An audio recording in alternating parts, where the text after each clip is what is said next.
The dawn does not merely break over the Persian Gulf. It exhales. A heavy, brine-scented mist clings to the surface of the water, cooling the skin as the first amber light bleeds into the horizon. Here, at the cradle of time, the air is thick with the weight of an ancient beginning. It was here that the god Ea sought to elevate the dust of the earth, molding a consciousness to mirror the divine, and yet drawing a sharp, final line in the sand of existence. He called him Adapa. He granted him a mind that could map the heavens, and hands that mastered the rhythms of the deep. But he denied him the one thing that separates the servant from the master, the infinite horizon of life. Adapa was endowed with wisdom, a golden, heavy crown that made him the finest of all human vessels. But as the salt spray rises from the breaking waves, we are reminded of the fundamental silence at the heart of our creation.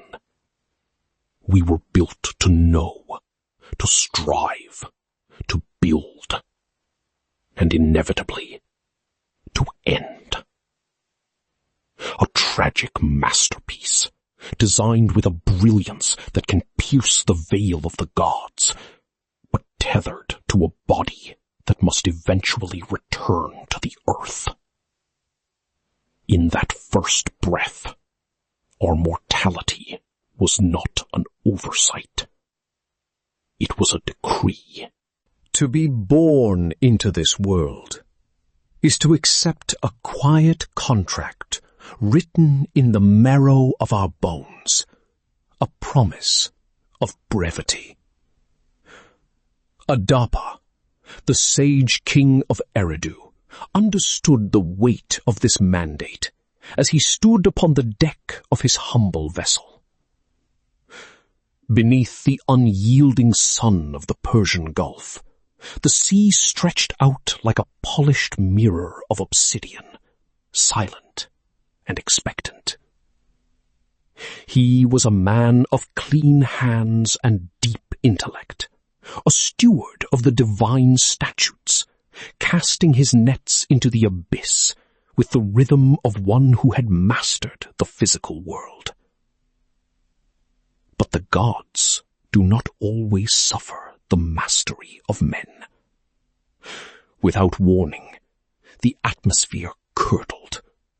The south wind, that invisible ancient force, rose up with a violent predatory howl, churning the tranquil waters into a mountain of foam that swallowed his boat whole. In that moment of desperate human indignation, the tether of his obedience snapped. Adapa did not cower. He struck out against the gale itself. The sound, sharp and dissonant, pierced the roaring vacuum.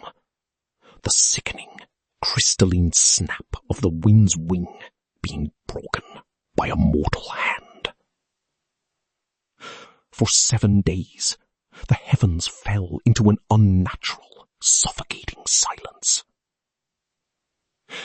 If these echoes of the past resonate with you, consider subscribing to join our journey. Your support allows us to continue unearthing these forgotten dialogues between the dust of the earth and the light of the stars. It was a singular act of hubris, a defiance that would force the hand of the sky god Anu himself, and in doing so, reveal the tragic, invisible boundary that keeps our aspirations forever within the shadow of death. In the dim, suffocating quiet of Eridu, the air hangs heavy with the scent of stagnant water and cold stone. Here, in chambers where flickering candlelight casts elongated, skeletal shadows against the walls, Ea, the Lord of Wisdom, sits in judgment of his own creation. He watches the man, Adapa, his fingers tracing the coarse, rough texture of a mourning garment. It is a visual dissonance, a jarring contrast, the dusty, somber threads of mortality draped over a frame that Ea himself had once breathed with divine understanding. The god leans in, his voice a low, rhythmic vibration that cuts through the stillness. A serpent's coil of counsel, designed to tighten around the throat of destiny. "Listen well," he whispers, the heat of his breath barely warming the chill in the room. He speaks of the ascent, painting the golden halls of heaven, not as a sanctuary, but as a trap of gilded lies. With a calculated gravity, he instructs the man to don the garb of grief, to lie to the keepers of the gate, and most crucially, to turn his back upon the sustenance of the gods. It is a masterclass in betrayal, masquerading as protection. By weaving a web of false warnings, Ea ensures that when Adapa finally gazes upon the splendor of Anu, he will do so as a man shackled by the very wisdom he was granted. The trap is set, not with malice, but with the cold, absolute necessity of keeping the threshold between the clay of earth and the gold of the heavens inviolate. He is teaching his creation how to choose his own extinction. The air grows thin, vibrating with the silent, crushing weight of a celestial vacuum. Adapa, a mere mortal forged in the damp clay of Eridu, now stands trembling before the colossal gates of Anu. These are not boundaries of iron or wood, but shifts in the fabric of existence, monolithic veils of shadow that ripple like black water against the golden architecture of the heavens. The scent of ozone, sharp and ancient, clings to his mourning clothes, a funeral shroud worn for deities who are not yet dead. He is an intruder in the house of the eternal, his pulse a frantic, rhythmic drumbeat against the vast, unnerving stillness. Guarding the threshold are Tammuz and Gishta, figures of terrifying radiance whose gaze pierces the very marrow of his bones. Every instinct screams for retreat, yet the command of his creator, Ea, anchors him to this precipice. Adapa swallows hard, his throat dry as the desert sands, and begins his scripted plea. It is a fragile performance of grief, a calculated lie spoken with the desperate precision of a man who knows his entire species hangs upon the grace of his tongue. He watches their faces, those shifting masks of divinity, seeking a flicker of recognition in their eyes as he recites the names of the vanished. The tension is total, absolute. In this divine bureaucracy, he is not a man of wisdom, but a supplicant navigating the labyrinth of a god's design, unknowingly trading the nectar of immortality for the cold, predictable solace of his own inevitable end.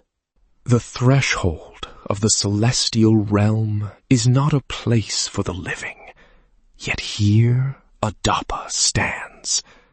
The air in the throne room of Anu does not move. It is heavy, ionized by the proximity of pure, terrifying power.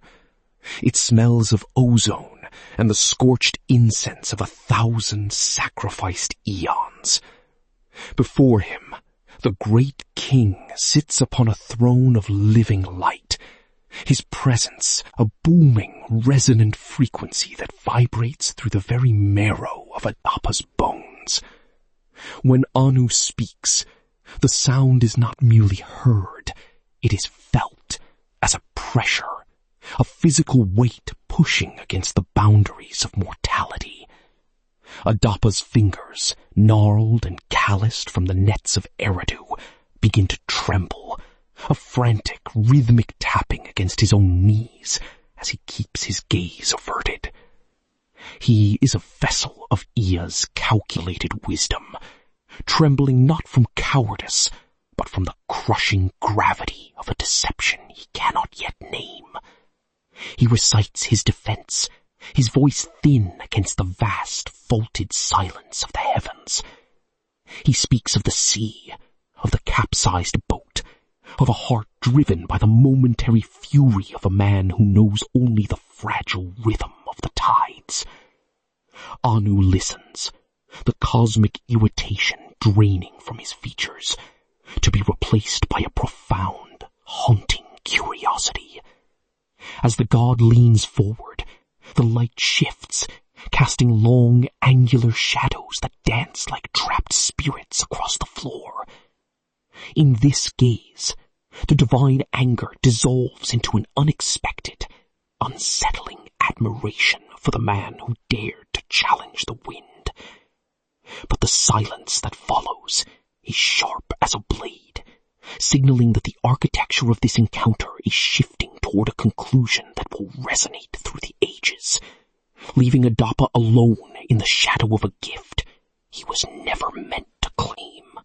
In the breathless silence of the celestial court, the air grows heavy with the scent of ozone and ancient, unyielding judgment. Adapa stands before the throne of Anu, a mortal vessel of divine knowledge, caught in the suffocating grip of a loyalty he believes to be his salvation. The food of life is presented, a radiant, shimmering offering that pulses with the promise of eternity, its warmth radiating against the chill of the divine chamber. Yet Adapa does not reach out. His hand, tremble-free, remains at his side, paralyzed by the phantom voice of Ea echoing in his mind, warning him of a death that exists only in the shadows of deception. He rejects the nectar, his movements rigid, fearful, and tragically disciplined, choosing the path of obedience over the allure of godhood. It is a moment of profound cosmic irony. By honoring the wisdom of his creator, he seals his own mortality.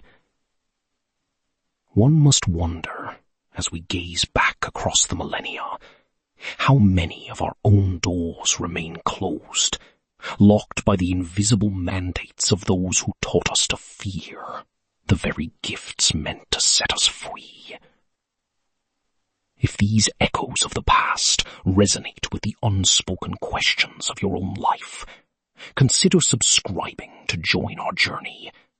Together, we explore the shadows where history and philosophy converge, seeking the truth in the silences between the stories. Across the vast, shifting sands of time, the echoes of our oldest anxieties find their voice in the clay. We see it in the fractured edges of Sumerian cuneiform, where the tale of Adapa is etched with a heavy hand. And we see it again, millennia later, in the hallowed parchment of Genesis. The air grows thin as we peer into the divide, a cold, lingering scent of antiquity rising from these silent artifacts. Look closely at the split screen. On one side, the desperate king of Eridu, tricked by his own creator to refuse the bread of life. On the other, the progenitors of man, cast out from a lush, humid garden, barred from the tree of life by a jealous deity. It is the same tremor in the human heart, the same ancient realization that we are tethered to the earth by the inescapable gravity of our mortality. Ea and Yahweh, separated by geography, but united by a divine impulse to keep man in his place, lest he grasp for the immortality that defines the gods. There is a profound, chilling symmetry here, a realization that our greatest fears were forged long before we learned to record them. We were given wisdom, we were given the spark of consciousness, but the final, shimmering prize, the eternal breath, was withheld. It is the original heartbreak of the species, written in the shadows of the heavens, where the silence of the gods remains our only answer.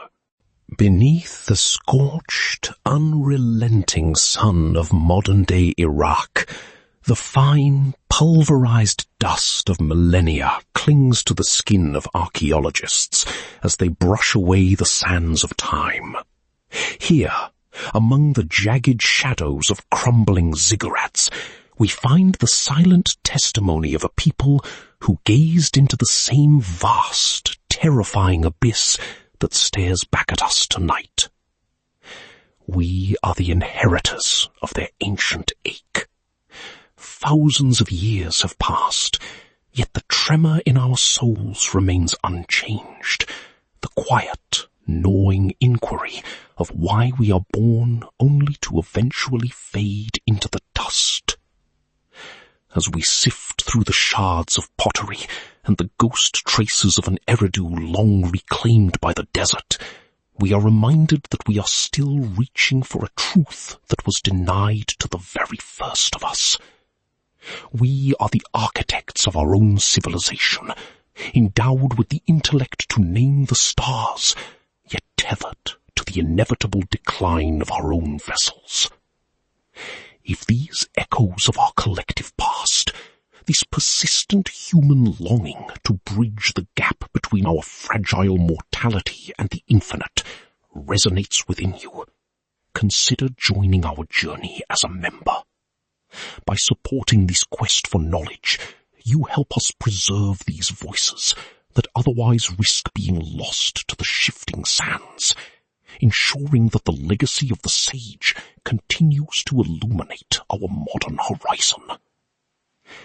We ask ourselves these questions, not because there is an easy answer, but because in the asking, we define what it means to be human in the brief, shimmering light